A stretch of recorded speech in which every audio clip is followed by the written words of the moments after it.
இதில் போட்டிக்கிறது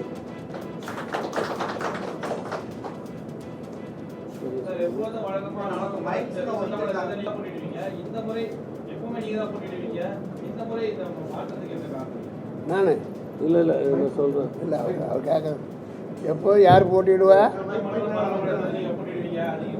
ஆமாம், நீங்கள் என்ன பார்க்குறீங்களா? எனக்கு இளைஞர்களுக்கு வாய்ப்பளிக்க வேண்டும், வழிவிட வேண்டும் என்ற அடிப்படையில் தான் என்னுடைய கொள்கைப்படி ஒரு வயதுக்கு மேலே அரசியலில் இருக்கக்கூடாதுன்னு நினைக்கிறேன். ஆனால் அரசியலை வழிநடத்தலாம் என்று நினைப்போம். அந்த வகையில் இருக்கிறேன். ஆகவே என்னுடைய கட்சியில் வருங்கால இளைஞர்களுக்கும் பெண்களுக்கும் வாய்ப்பளிக்க நான் அண்மை செய்தி. அதிமுக கூட்டணியில் இந்திய ஜனநாயக கட்சி போட்டியிடும் தொகுதிகளின் வேட்பாளர்களை பாரிவேந்தர் தற்பொழுது அறிவித்துள்ளார். மேலும் ஐஜேகே வேட்பாளர்கள் பட்டியலானது தற்பொழுது வெளியிடப்பட்டுள்ளது. கூடுதல் விவரங்களுடன் இணைக்கிறார் செய்தியாளர் ராஜேஷ். ராஜேஷ் வணக்கம். தற்பொழுது ஐஜேகே வேட்பாளர்கள் பட்டியலானது வெளியிடப்பட்டுள்ளது. கூடுதல் விவரங்கள். அஸ்வினி வணக்கம். 2026 சட்டமன்ற தேர்தலை முன்னிட்டு அதிமுக தலைமையிலான தேசிய ஜனநாயக கூட்டணியில் ஐஜேகே இணைந்திருக்கிறது. நீண்ட பேச்சுவார்த்தைக்கு பிறகாக அவர்களுக்கு 2 தொகுதிகள் என்பது ஒதுக்கப்பட்டிருந்தது. அந்த 2 தொகுதிகள் என்பது குன்னம், பல்லாவரம். இரண்டுமே மிகவும் கடினமான ஒரு தொகுதியாக பார்க்கப்படக்கூடிய சூழ்நிலை. யார் வேட்பாளர் என்ற எதிர்பார்ப்பு அதிகமாக இருந்தது. ஏனென்றால் குன்னம் என்பது அமைச்சர் சிவசங்கர் அவர்களுடைய நேரடி தொகுதியாக இருக்கிறது. அவர் களம் காண்கிறார். அதனால் அந்த தொகுதி என்பது மிகுந்த ஒரு எதிர்பார்ப்பு நிலவி வந்த நிலையில் இந்திய ஜனநாயக கட்சி சார்பாக தற்பொழுது சரண்யா அன்பழகன் நேரடியாக களம் காண்கிறார், அதில் போட்டியிடுகிறார். அதே போல பல்லாவரம் தொகுதியை பொறுத்த வரைக்குமே யார் போட்டியிடுவார் என்ற எதிர்பார்ப்பு நிலவி வந்த நிலையில் வெங்கடேஷ் வேட்பாளராக அறிவிக்கப்பட்டிருக்கிறார். அந்த கட்சியினுடைய மாநில வழக்கறிஞர் பிரிவு செயலாளராகவும் இருக்கிறார். பல்வேறு பொறுப்புகளை வகித்து வரக்கூடிய சூழ்நிலை அவர் வேட்பாளராக அறிவிக்கப்பட்டிருக்கிறார். எந்த சின்னத்தில் போட்டியிடுவார்கள் என்ற மிகுந்த ஒரு எதிர்பார்ப்பு நிலை வந்த நிலையில் அவர்கள் இருவருமே இரட்டை இலை சின்னத்தில் போட்டியிடுவார்கள் என்ற செய்தியும் வெளியாகி இருக்கிறது. அஸ்வினி, போட்டிக்கிறது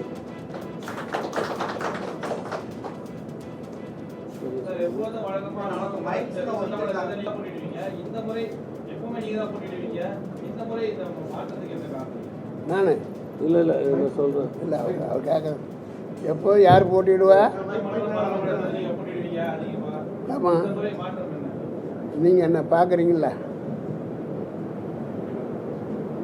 எனக்கு இளைஞர்களுக்கு வாய்ப்பளிக்க வேண்டும், வழிவிட வேண்டும் என்ற அடிப்படையில் தான் என்னுடைய கொள்கைப்படி ஒரு வயதுக்கு மேலே அரசியலில் இருக்கக்கூடாதுன்னு நினைக்கிறேன். ஆனால் அரசியலை வழிநடத்தலாம் என்று நினைப்போம். அந்த வகையில் இருக்கிறேன். ஆகவே என்னுடைய கட்சியில் வருங்கால இளைஞர்களுக்கும் பெண்களுக்கும் வாய்ப்பளிக்க அண்மை செய்தி.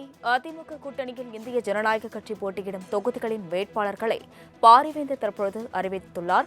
மேலும் ஐஜேகே வேட்பாளர்கள் பட்டியலானது தற்பொழுது வெளியிடப்பட்டுள்ளது. கூடுதல் விவரங்களுடன் இணைக்கிறார் செய்தியாளர் ராஜேஷ்.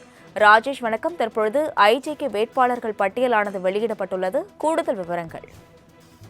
அஸ்வினி வணக்கம். 2026 சட்டமன்ற தேர்தலை முன்னிட்டு அதிமுக தலைமையிலான தேசிய ஜனநாயக கூட்டணியில் ஐஜேகே இணைந்திருக்கிறது. நீண்ட பேச்சுவார்த்தைக்கு பிறகாக அவர்களுக்கு 2 தொகுதிகள் என்பது ஒதுக்கப்பட்டிருந்தது. அந்த 2 தொகுதிகள் என்பது குன்னம், பல்லாவரம். இரண்டுமே மிகவும் கடினமான ஒரு தொகுதியாக பார்க்கப்படக்கூடிய சூழ்நிலை. யார் வேட்பாளர் என்ற எதிர்பார்ப்பு அதிகமாக இருந்தது. ஏனென்றால் குன்னம் என்பது அமைச்சர் சிவசங்கர் அவர்களுடைய நேரடி தொகுதியாக இருக்கிறது. அவர் களம் காண்கிறார்.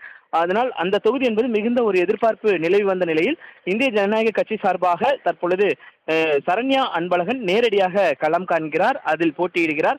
அதே போல பல்லாவரம் தொகுதியை பொறுத்த வரைக்குமே யார் போட்டியிடுவார் என்ற எதிர்பார்ப்பு நிலவி வந்த நிலையில் வெங்கடேஷ் வேட்பாளராக அறிவிக்கப்பட்டிருக்கிறார். அந்த கட்சியினுடைய மாநில வழக்கறிஞர் பிரிவு செயலாளராகவும் இருக்கிறார். பல்வேறு பொறுப்புகளை வகித்து வரக்கூடிய சூழ்நிலை அவர் வேட்பாளராக அறிவிக்கப்பட்டிருக்கிறார். எந்த சின்னத்தில் போட்டியிடுவார்கள் என்ற மிகுந்த ஒரு எதிர்பார்ப்பு நிலை வந்த நிலையில் அவர்கள் இருவருமே இரட்டை இலை சின்னத்தில் போட்டியிடுவார்கள் என்ற செய்தியும் வெளியாகி இருக்கிறது. அஸ்வினி,